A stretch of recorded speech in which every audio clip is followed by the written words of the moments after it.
Hello everyone, this is Deanna Flores and I'm here today providing you training on protecting students from discrimination and eliminating bias. There's three topics we're going to cover today: recognizing and preventing discrimination, responding to discrimination, and eliminating bias.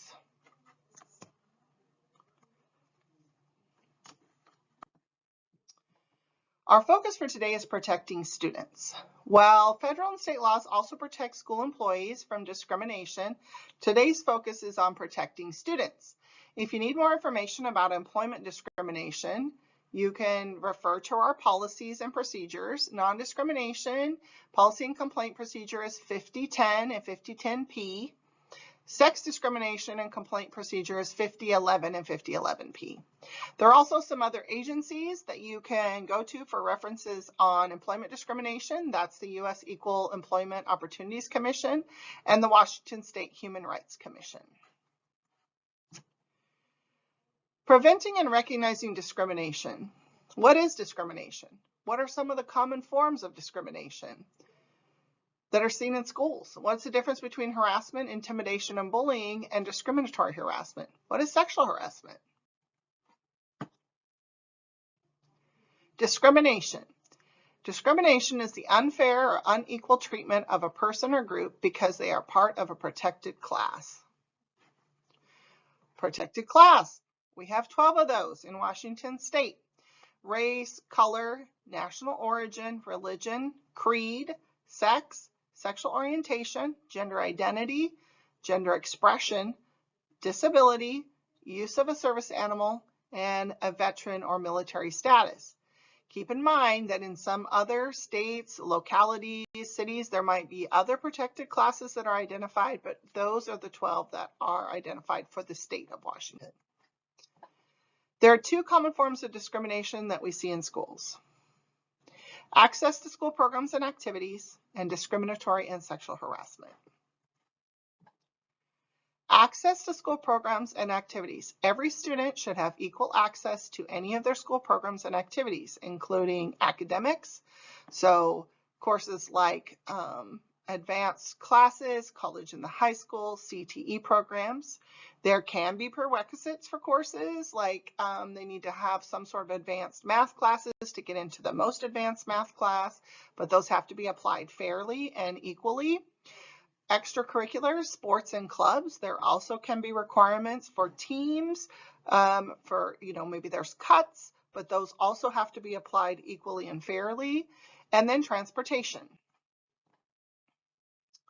Equal access to school programs and activities include allowing all students an opportunity to benefit from different types of academic programs: highly capable, open door, dual credit, career and technical ed. Once again, there can be requirements for entrance into programs, but they have to be applied in a fair way. Providing necessary accommodations, aids, and services for students with disabilities. Offering equitable athletic opportunities, and providing language assistance services for multilingual learners and parents with limited English proficiency. Discriminatory harassment. That is another form. It is harassing conduct or communication becomes a form of discrimination when it's based on or motivated by a protected class and creates a hostile environment. So let's talk about what is meant by conduct or communication that's based on or motivated by a protected class. So there could be graffiti or vandalism on school property, rumors, slurs, or pejoratives, jokes, memes, videos, threats and intimidation, physical assault. Now, need to know it might not be discriminatory. These things can all happen and they could just be HIB violations, but depending on the content or what occurs during these events or situations, it could also be discriminatory harassment. A hostile environment is created when the conduct is so severe, persistent, or pervasive that it affects the student's ability to participate in or benefit from the school's programs, services, or activities. Keep in mind, it's severe, persistent, or pervasive. It does not have to be all three. Some signs that a student might be experiencing a hostile environment at school could be a lack of interest in school or in a preferred class or activity, deteriorating mental or physical health, increased absences or school refusal, more frequent discipline referrals or behavior issues, slipping grades, a desire to avoid certain people, places, or activities at school. This is just some of the things that are possible signs that a student might be experiencing this. Harassment, intimidation, and bullying is student-on-student harassment. Intimidation or bullying can be based on any characteristic, including protected class. So it might just be like someone making fun of somebody for what the clothes they're wearing, or the color of their hair, or maybe a certain activity they're involved in. That might be only a HIB violation, not HIB and discriminatory. What's the difference? So what's the basis or motivation of the harassment? So a HIB violation is based on any characteristic. A discriminatory harassment must be based on a protected class. So a violation or a behavior by a student could be both at the same time. Our HIB coordinator is now Kim Casey. This is a recent change, so please note that. And civil rights coordinator is now myself. That's also a change, so please note that. Our student HIB policy and procedure is 3207 and 3207P. The non-discrimination and sexual harassment policies and complaint procedures are in 3204, 3204P, and then 3210 and 3210P. Remember, the scope of the response, if it's a HIB complaint, that is a student-specific complaint. You're dealing with that issue with the student. If it's a discriminatory harassment, you have to deal with the student, but you might also have a systemic issue. So you need to look at your system to see if there's a systemic issue that also needs to be addressed.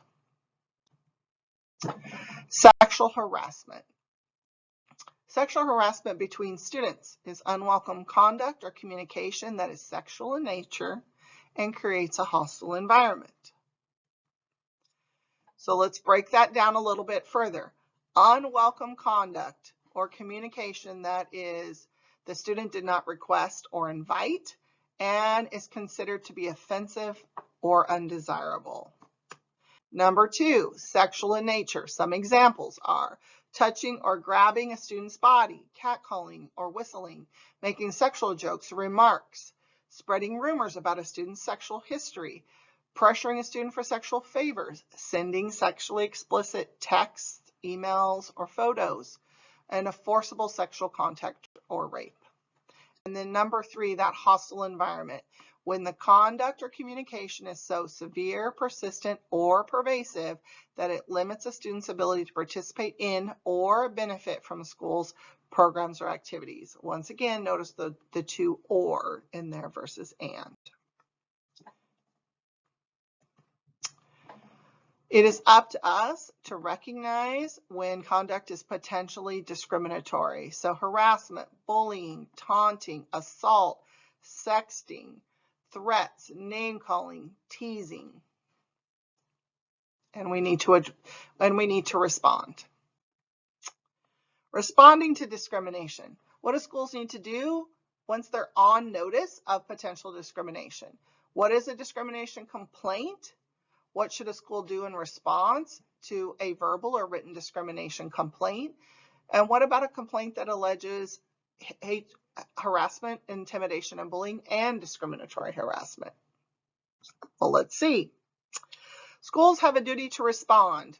We hear in the news often when the schools have maybe not responded, or the perception is the school hasn't responded and something bad has happened. So when are we on notice?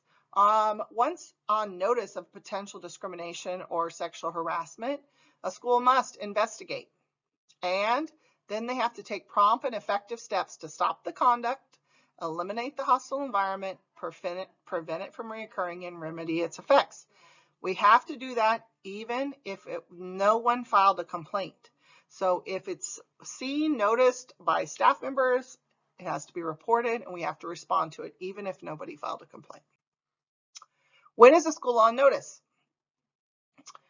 School is on notice when any employee knows or should have known about potential discrimination, including discriminatory and sex-based harassment. So you might get an actual complaint, verbal or written.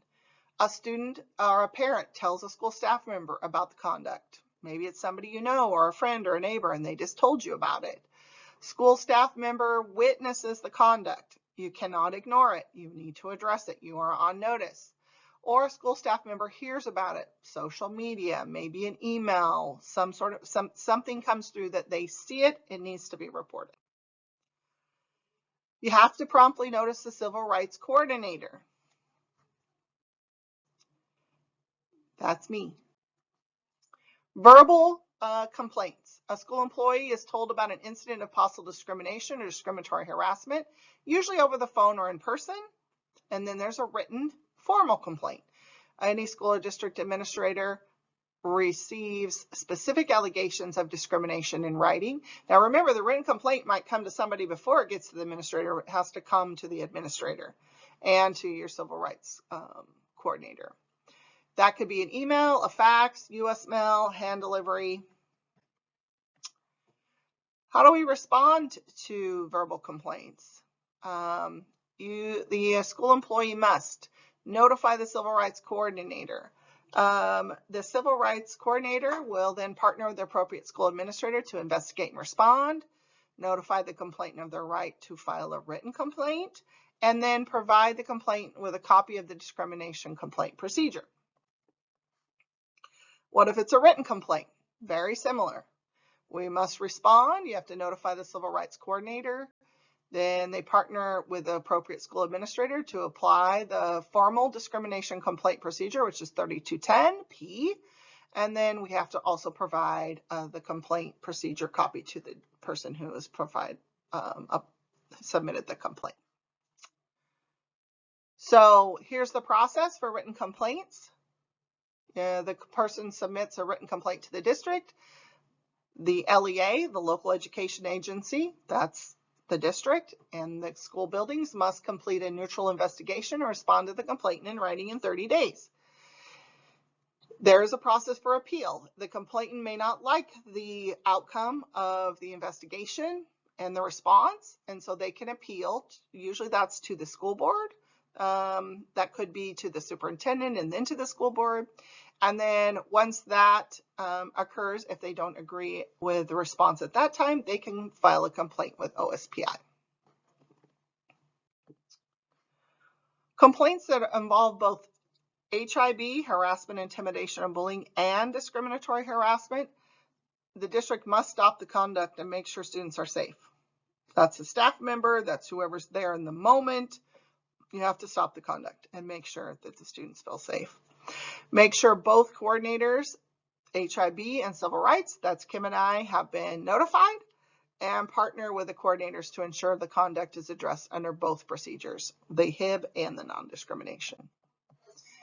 If you have questions, you know how to contact the appropriate compliance coordinator. Civil rights, me. Title IX is Kim, Casey. They thrown in section 504 here just in case. So that's Nikki Swanson, our SPED director. And then also they threw in gender inclusive schools. That's myself. If you need to notify any of us, you know how to get a hold of us. Eliminating bias in schools. How can schools eliminate bias in instructional materials, counseling and guidance, and student discipline?